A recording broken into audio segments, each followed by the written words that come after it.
Hey guys, welcome back. I want to share a story of 12 two-bedrooms with you. Stay tuned. I think it's going to give you some perspective, especially if you're entering the real estate market. So the story is called 12 two-bedrooms. Once upon a time.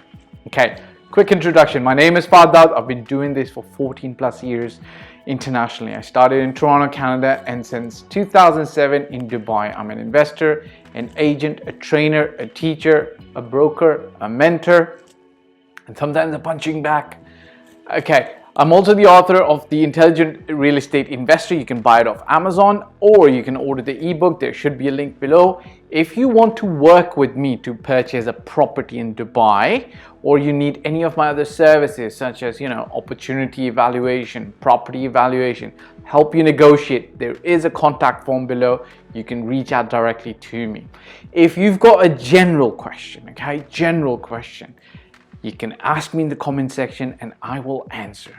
I do not answer specific questions that relate to your investment matters, because every investment matter and every person's advice should be customized to their specific situation. Okay, so let's get back on to the story of the 12 two-bedrooms. So once upon a time. Now, here, a disclaimer. This isn't my story. This is from one of my teachers. I consider him a teacher because I've attended some of his trainings and courses. His name's Muhammad Al-Wadiya. I hope I pronounced his name right. He's generally known as the Wolf of Dubai Real Estate. You can Google him, search him.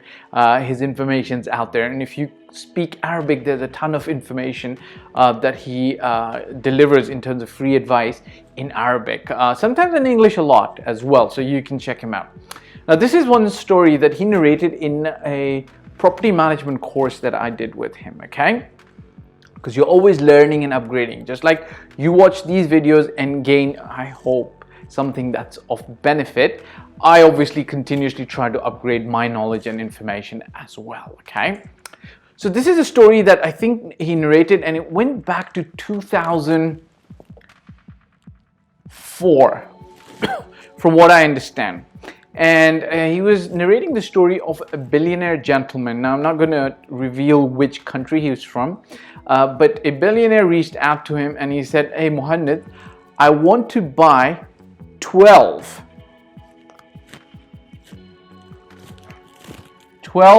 two-bedrooms.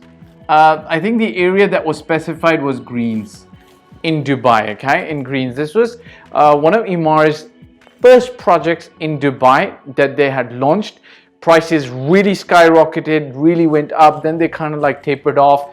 Of course, the global financial crisis in 2008-9, prices came down and then prices went back up until 2014, etc., so on and so forth. But this place has become a very good, remarkable community, decently well managed by Emar, very close to the main artery of Dubai, which is Sheikh Zayed Road. Okay, so let's come back to the story. He asked for 12 two-bedrooms to be bought. It was pretty fast. Back in the day, you pretty much bought a property on the phone call. In Dubai, you just didn't have time to even make decisions. And anyways, he bought the property. And I remember Mohammed saying this, that he was curious, why two bedrooms and why 12? And obviously, here's the billionaire. I think he was a little bit old at that time, maybe crossing 70 years at that time. And the point he made was like, I'm sure that this billionaire knows what he's talking about and why he's doing this, right?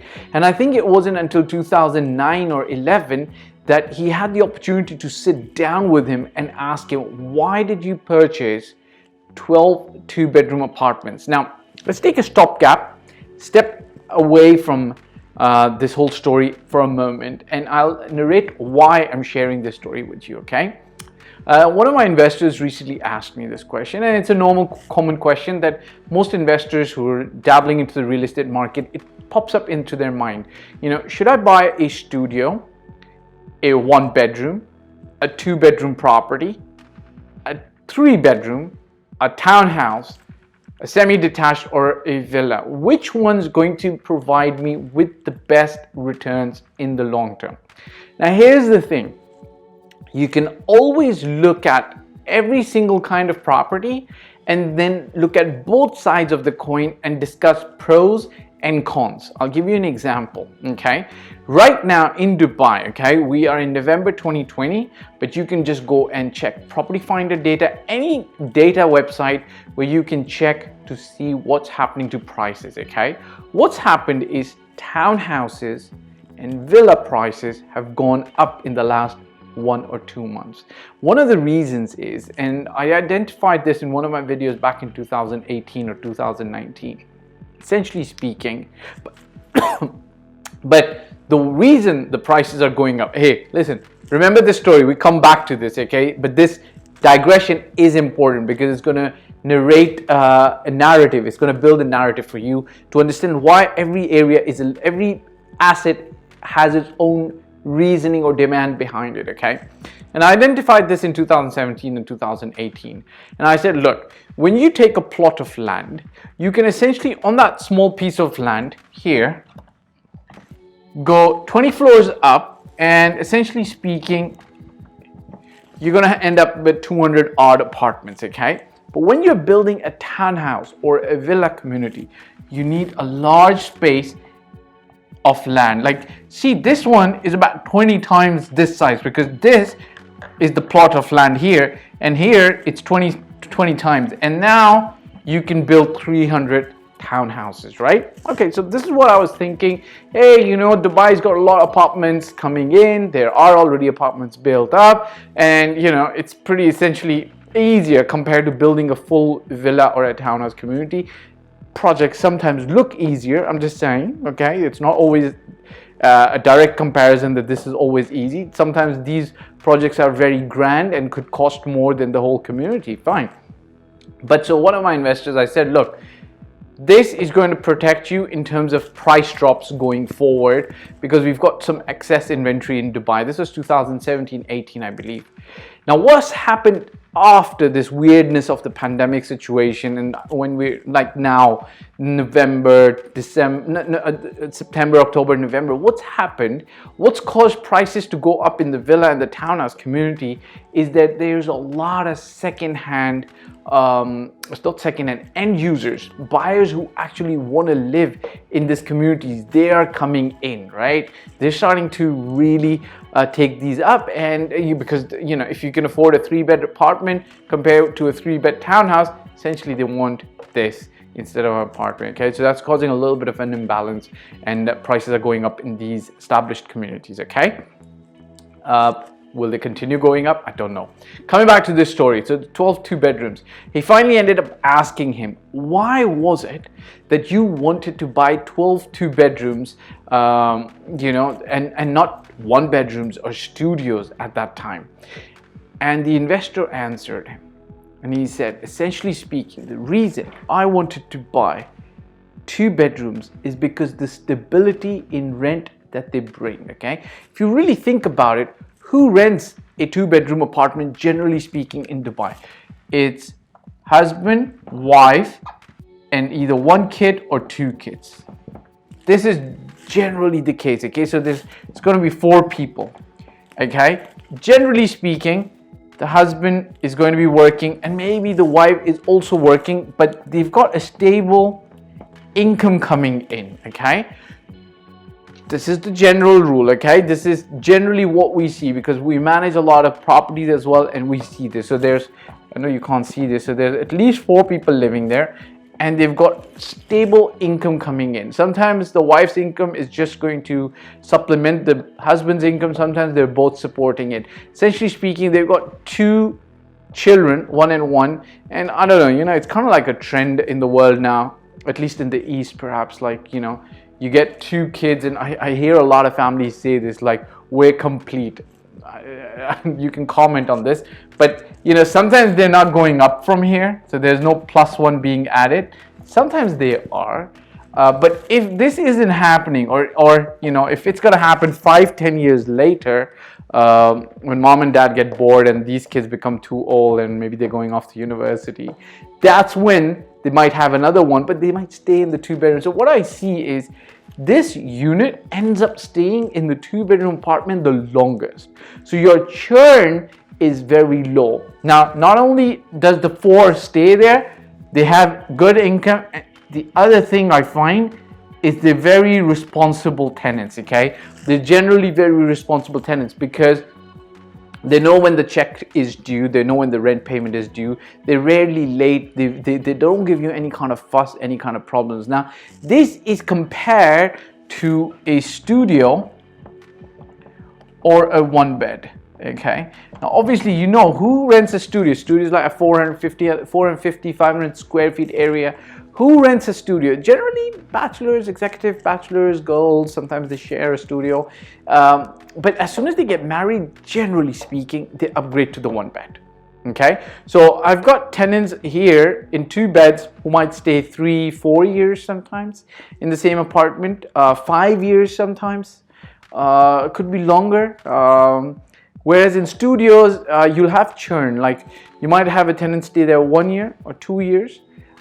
Same thing with the one bed, 1 year or 2 year, because from here they move up to the 2 beds or whatever they might have. So when he sat down, so this gentleman not only collected a lot of decent rent for all these years between 2004 and 2009, from what the story goes like, and legend holds it, that he's still holding his 12 bedrooms. But when Mohammed actually got a chance to sit down with him and ask him, why did you buy these? He said, look, I got this stable rental income coming in. And even when rents went down in 2008, 2009, he said my 2 bedrooms were still in demand because, you know, no matter what you do, there's still family units in the country, in the city, that are going to want to live. And he said, even though the rents went down, I ended up keeping my tenants and collecting my rent, and of course it continues on.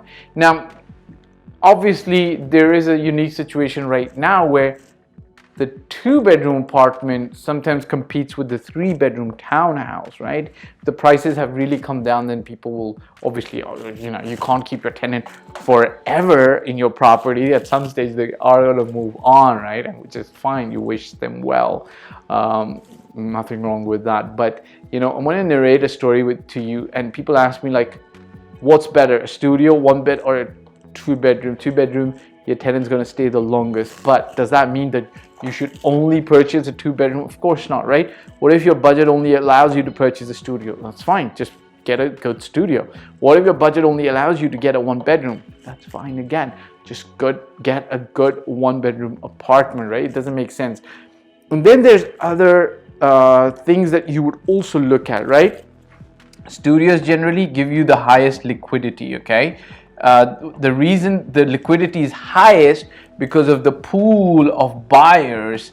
Let's call them buyers in green, right? It's a pool of buyers who can afford to invest in studios is the highest, okay? So now this gentleman's a billionaire, remember? This is a good point. I'm glad I didn't end the video here. But this guy bought 12 2-bedrooms. He's a billionaire. He's most likely not going to have the need super urgent sometimes to sell them, right? He can hold them probably and pass them on to his next generation, right? Whereas if you're investing your first, second, third, fourth property, or if you've got a running business on the side and you know perhaps you need a capital injection, studios are the fastest. Liquidity means they're very quick to sell because the pool of buyers is pretty large, and then the 1-beds and so on and so forth. But obviously in Dubai we've got a lot more studios that have been built. It's a video for another time because this is already going fairly long. But a lot more studios have been built in Dubai, generally speaking. But we're reaching kind of like some kind of a balancing act is coming into the market. So, you know, more studios, generally more liquid because of the pool of buyers are more, but also know that the inventory is higher, right? So the supply is higher, right? So when you're investing, there's a lot of things that you're looking to balance. My personal best approach is don't follow the disorganized, gut feeling, speculative approach. I've been there, done that, got burned, learned. So it was all fun. Follow the systemized, organized, process-driven approach, a framework that I've developed with a lot of hard work, mentors, investors, and their input that allows me to guide you through your investment journey, okay? You want to work with me, buy property? You want services that help you guide you through your investment journey, reach me on the contact form below. They are paid services, so expect to pay, which is fine, right? It's all good fun. If you want free advice, just put a comment in the comment section and I'll take it up as a video, and if it meets my criteria, I'll make a video so that everybody else can also benefit. I do not evaluate specific developers and developments until I'm doing them generally, okay? So I'm not going to look at something that's, hey, I'm about to invest in this property, this developer, could you look at this and tell me if it's good or not? I can't do that, right? It depends on a lot of things that might vary based on your specific circumstances, okay? All right, so no hard feelings if I don't respond to you, but hey, listen, love your comments. If you disagree with me, put them in the comment section. Would love to hear from you. Ciao for now. Bye.